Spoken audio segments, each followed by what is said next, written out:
날마다 살아나는 큐티 김양재 목사입니다.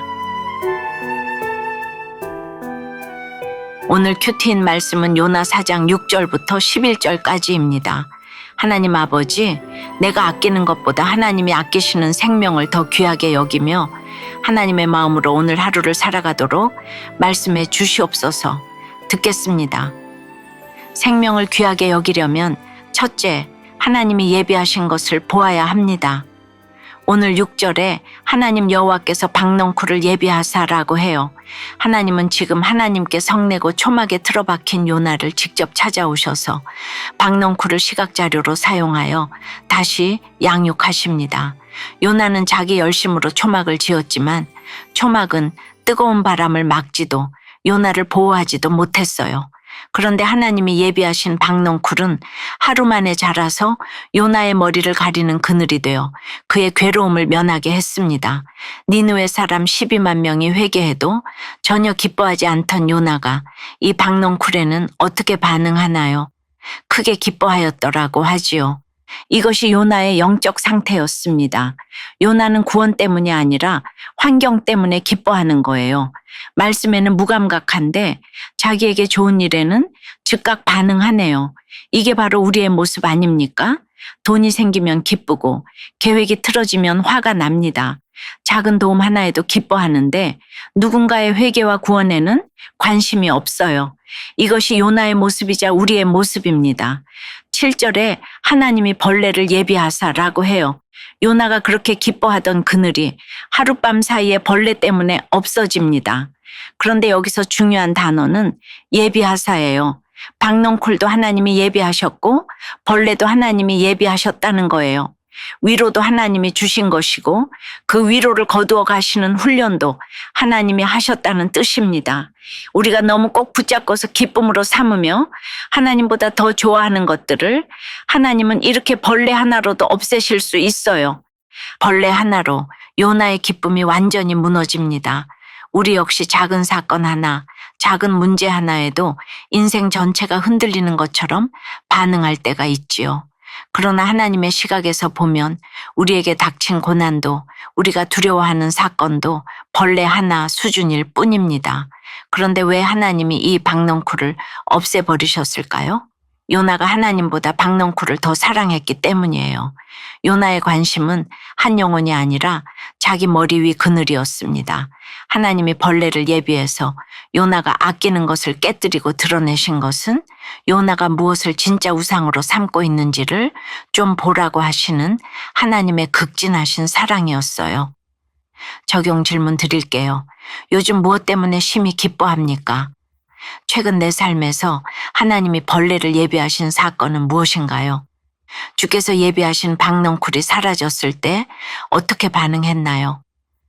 생명을 귀하게 여기려면 둘째, 내 감정보다 하나님의 뜻을 붙들어야 합니다. 6절에서는 박넝쿨을, 7절에서는 벌레를, 그리고 8절에서는 뜨거운 동풍을 예비하셨다고 해요. 하나님은 환경을 너무 좋아하는 요나를 위해 계속해서 환경을 통해 양육하십니다. 이 뜨거운 동풍은 육체적으로도 견디기 어려운 것이었어요. 머리가 쪼이는 고통 속에서 요나는 정신이 혼미해져 또다시 죽기를 구합니다. 앞서 3절에서도 사는 것보다 죽는 것이 낫다고 했는데 지금도 똑같이 말하지요. 요나가 똑같은 말을 반복하는 이유는 자기 뜻이 이루어지지 않아서 실망하고 분노한 까닭입니다. 그는 여전히 상황과 감정에 지배당하고 있어요. 박넝쿨이 없어졌다고 성내고 동풍이 불었다고 죽기를 구해요. 니느웨 사람들의 회개와 구원에는 무감각하면서 자기 상황에는 과하게 반응합니다. 결국 영혼 구원보다 자기 안위에만 예민했던 것이지요. 9절에서 하나님이 다시 요나에게 네가 이 박넝쿨로 말미암아 성내는 것이 어찌 옳으냐 하고 질문하세요. 그런데 요나는 그 질문에 옳습니다. 내가 성내어 죽기까지 할 정도로 옳습니다. 라고 대답합니다. 정말 황당한 고집이에요. 아주 강적입니다. 하나님 앞에서도 자기 생각을 굽히지 않겠다는 것입니다. 그럼에도 하나님은 요나의 고집을 정죄하지 않으시고 계속해서 질문으로 양육하시네요. 요나는 자기 감정은 정당하다고 주장하면서도 하나님의 마음은 끝까지 이해하려고 하지 않아요. 감정적인 고집과 자기 의로움에 사로잡힌 사람은 이렇게 하나님의 음성도 들리지 않는 법이죠. 여러분은 어떠세요? 요즘 무엇 때문에 화가 납니까? 그 분노는 하나님 보시기에 옳은 분노인가요? 아니면 내 기준에서 나온 감정적인 폭발인가요? 지금 나를 뜨겁게 하는 동풍은 무엇입니까? 집안의 장녀 역할을 감당하던 자신의 의로움과 교만을 돌이키게 하시는 하나님이 오르시다고 고백하는 한 성도님의 큐티인 묵상 간증이에요. 저를 낳은 후 어머니는 걷지 못할 정도로 건강이 악화되셨어요. 그래서 저는 엄마를 대신해 집안일과 장녀의 역할까지 감당했어요. 그러나 부모님은 여동생을 사랑하셨지요. 그러다 동생이 결혼 후 갑상샘 항진증으로 6개월 된 아기를 데리고 저희 집에 한 달간 머물렀어요. 안타까운 마음에 동생의 회복을 돕기로 했지만 제 의로움이 올라와 동생을 향한 걱정의 말이 과해지고 동생에게 오히려 근심과 불안을 안겨주었어요. 결국 동생은 제게 쌓인 감정을 쏟아냈습니다. 그때 저는 하나님이 예비하신 믿음의 공동체 덕분에 올라오는 혈기를 가라앉힐 수 있었어요. 그런데 시간이 흐르자 저는 또다시 하나님께 더는 못하겠어요 하며 짜증과 불만의 목소리를 높였어요.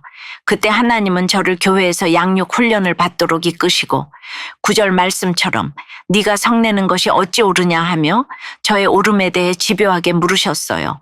그러다 저는 성령의 은혜가 임하여 깊은 회개 가운데 하나님이 옳으십니다라고 고백하게 되었지요. 제 안에 뿌리 내린 교만을 보라고 제 옆에 가족과 지체들이 수고하고 있음도 깨달아졌어요. 이제는 구속을 이루어 가시는 하나님의 일을 기대하며 기도하길 원해요. 때마다 저를 설득하여 견인하시는 하나님의 말할 수 없는 사랑과 은혜에 감사드려요. 저의 적용은 부드러운 말투와 표정이 나오도록 수시로 연습하겠습니다.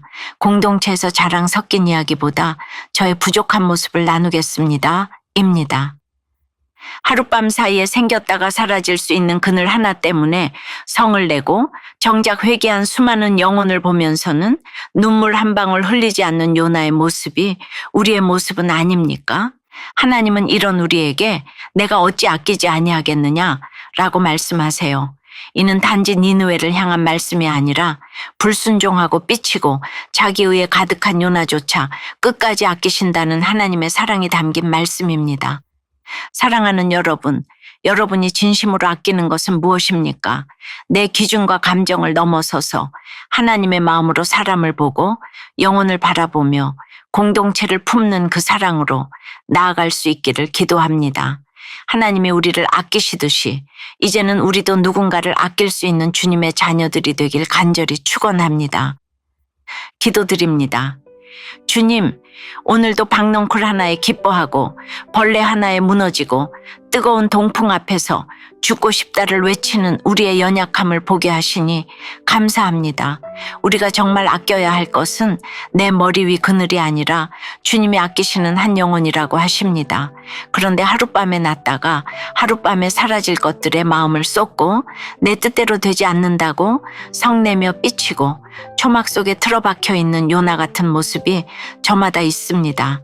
그럼에도 네가 성내는 것이 옳으냐 하고 부드럽게 물으시니 감사합니다. 우리의 분노가 옳다고 우기는 교만을 꺾어주시고 내 감정보다 하나님의 뜻을 붙들 수 있는 믿음을 허락해 주시옵소서. 주님이 예비하신 박넝쿨도 벌레도 동풍도 우리 안에 우상을 드러내시려는 사랑의 손길임을 인정하길 원합니다. 그리하여 환경이 아닌 말씀으로 기뻐할 수 있도록 인도해 주시옵소서. 주님의 마음을 우리 안에 부어주셔서 우리도 누군가의 생명을 위해 울어주고 사람을 살리는 자리로 걸어가도록 도와주시옵소서. 오늘도 나를 끝까지 아끼시는 주님의 사랑을 기억하며 그 사랑의 마음으로 누군가를 품고 섬길 수 있도록 붙잡아 주시옵소서. 예수 그리스도 이름으로 기도드리옵나이다. 아멘. 지금까지 우리들 교회 김양재 목사님이었습니다. 큐티에 도움받기 원하시는 분들은 QTM 홈페이지 qtm.or.kr 또는 유튜브에서 QTM을 검색하시면 도움받을 수 있습니다.